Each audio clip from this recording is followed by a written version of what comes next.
اعوذ باللہ من الشیطان الرجیم بسم اللہ الرحمن الرحیم۔ قصہ حضرت صالح علیہ السلام کا۔ حضرت صالح علیہ السلام کا تعلق حضرت نوح علیہ السلام کی نسل سے تھا۔ آپ علیہ السلام عرب کے ایک مشہور قبیلے سمود میں سے تھے۔ قوم سمود کا آغاز قوم عاد کے ان لوگوں سے ہوا جو حضرت ہود علیہ السلام پر ایمان لائے تھے اور جنہیں اللہ سبحانہ تعالیٰ نے آندھی کے عذاب سے بچا لیا تھا۔ قوم سمود کو عاد ثانی بھی کہتے ہیں۔ یہ قبیلہ حجاز اور شام کے درمیان ایک علاقہ الحجر میں آ کر آباد ہو گیا تھا۔ اس وجہ سے یہ لوگ اصحاب الحجر بھی کہلائے۔ یہ جگہ آج بھی الحجر کے نام سے موجود ہے۔ اسے مدائن صالح علیہ السلام بھی کہا جاتا ہے۔ اللہ سبحانہ تعالیٰ نے اس قوم کو بڑی صلاحیتیں دی تھیں۔ وہ پہاڑوں کو تراش کر شاندار محل بناتے تھے۔ اللہ سبحانہ تعالیٰ نے انہیں مویشی، بیٹے، باغات اور چشموں جیسی بہترین نعمتیں عطا فرمائیں۔ قوم سمود نے اللہ سبحانہ تعالیٰ کی ان عظیم نعمتوں پر اس کا شکر ادا کرنے اور اس کی عبادت کرنے کے بجائے کفر، شرک اور سرکشی کا راستہ اختیار کیا۔ وہ اپنی طاقت اور نعمتوں کی کثرت پر اترانے اور تکبر کرنے لگے۔ اللہ سبحانہ تعالیٰ نے قوم سمود کو سیدھا راستہ دکھانے کے لیے حضرت صالح علیہ السلام کو رسول بنا کر بھیجا۔ آپ علیہ السلام نے لوگوں کو ایک اللہ سبحانہ تعالیٰ کی عبادت کرنے کی دعوت دی اور نعمتوں کے عطا فرمانے پر اللہ سبحانہ تعالیٰ کا شکر ادا کرنے کی نصیحت فرمائی۔ آپ علیہ السلام نے انہیں شرک کرنے اور بتوں کی پوجا کرنے سے بھی منع فرمایا۔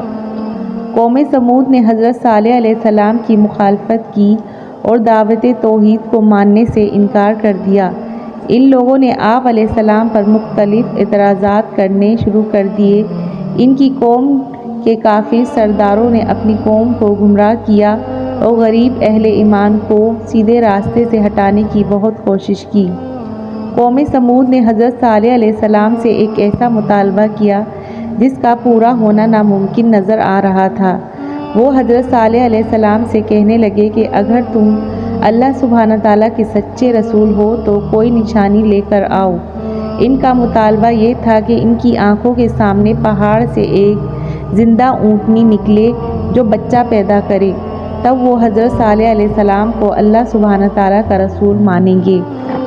حضرت صالح علیہ السلام نے اللہ سبحانہ تعالیٰ سے دعا مانگی تو اللہ سبحانہ تعالیٰ نے انہیں یہ معجزہ عطا فرما دیا۔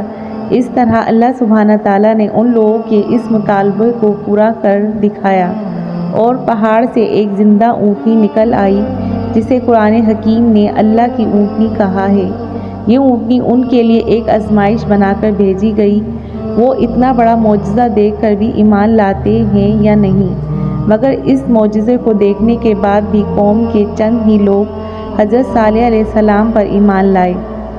حضرت صالح علیہ السلام نے قوم کو ڈر سنایا کہ یہ اللہ سبحانہ تعالیٰ کی اونٹنی ہے، تم لوگ اس سے کوئی نقصان نہ پہنچانا۔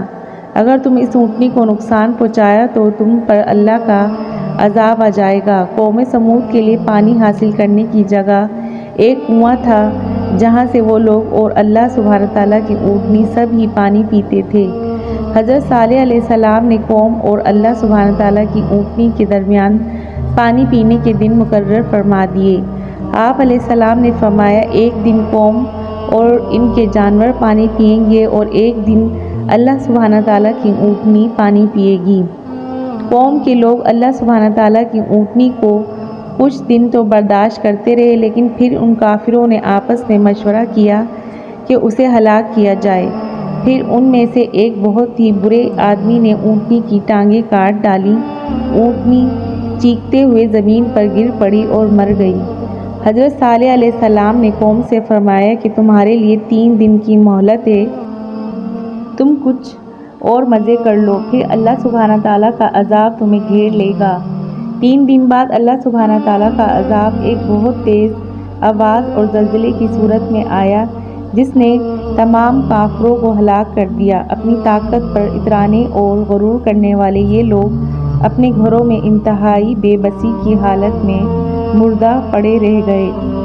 قوم سمود کے وہ خوبصورت گھر اور عالی شان محلات جن پر انہیں بہت ناز اور گھمنڈ تھا، اللہ سبحانہ تعالیٰ کے عذاب سے کھنڈرات اور ویرانے بن گئے، گویا کوئی ان میں رہا ہی نہ ہو۔ قوم سمود کی عمارتوں کے کھنڈرات الحجر کے علاقے میں ہزاروں ایکڑ کے رقبے پر آج بھی موجود ہیں، جو لوگوں کے لیے عبرت کا نشان ہیں۔ غزوہ تبوک کے موقع پر جب آپ صلی اللہ علیہ وسلم کا گزر الحجر کے مقام سے ہوا تو آپ صلی اللہ علیہ وسلم نے صحابہ کرام رضی اللہ تعالیٰ عنہ سے فرمایا، یہ وہ بستی ہے جس پر اللہ سبحانہ تعالیٰ کا عذاب ہوا، یہاں نہ قیام کرو اور نہ ہی یہاں کی اشیاء سے فائدہ اٹھاؤ، اور آگے بڑھ کر دوسری جگہ قیام کرو، اور ایسا نہ ہو کہ تم بھی کسی مصیبت میں مبتلا ہو جاؤ۔ اللہ سبحانہ تعالیٰ نے اپنی خاص رحمت اور فضل سے حضرت صالح علیہ السلام اور ان کے تمام اہل ایمان کو اس عذاب سے بچا لیا۔ حضرت صالح علیہ السلام نے اپنی ہلاک ہونے والی قوم پر افسوس کرتے ہوئے فرمایا کہ یقیناً میں نے تمہیں اپنے رب کا پیغام پہنچا دیا تھا اور میں نے تمہاری خیر خواہی کی تھی، لیکن تم خیر خواہوں کو پسند نہیں کرتے۔ اللہ سبحانہ تعالیٰ کی نافرمانی کرنے، اللہ سبحانہ تعالیٰ کے رسول حضرت صالح علیہ السلام کو جھٹلانے اور اللہ سبحانہ تعالیٰ کی عطا فرمائی ہوئی نعمتوں کی قدر نہ کرنے والے اللہ سبحانہ تعالیٰ کے غضب اور عذاب کے مستحق ٹھہرتے ہیں۔ ہمیں چاہیے کہ ایسے لوگوں کے برے انجام سے عبرت حاصل کریں۔ کیا آپ جانتے ہیں قوم سمود کو عطا کی گئی اللہ کی اونٹنی عام اونٹنی نہ تھی، بلکہ اس قدر بڑی جسامت والی تھی کہ جب جنگل میں چرتی تو دوسرے مویشی ڈر کر بھاگ جاتے۔ وہ اپنی باری کے دن جس کنویں سے پانی پیتی، اسے خالی کر دیتی، گویا اس کی غیر معمولی طریقے سے پیدائش کی طرح اس کا کھانا پینا بھی غیر معمولی تھا۔ جزاک اللہ۔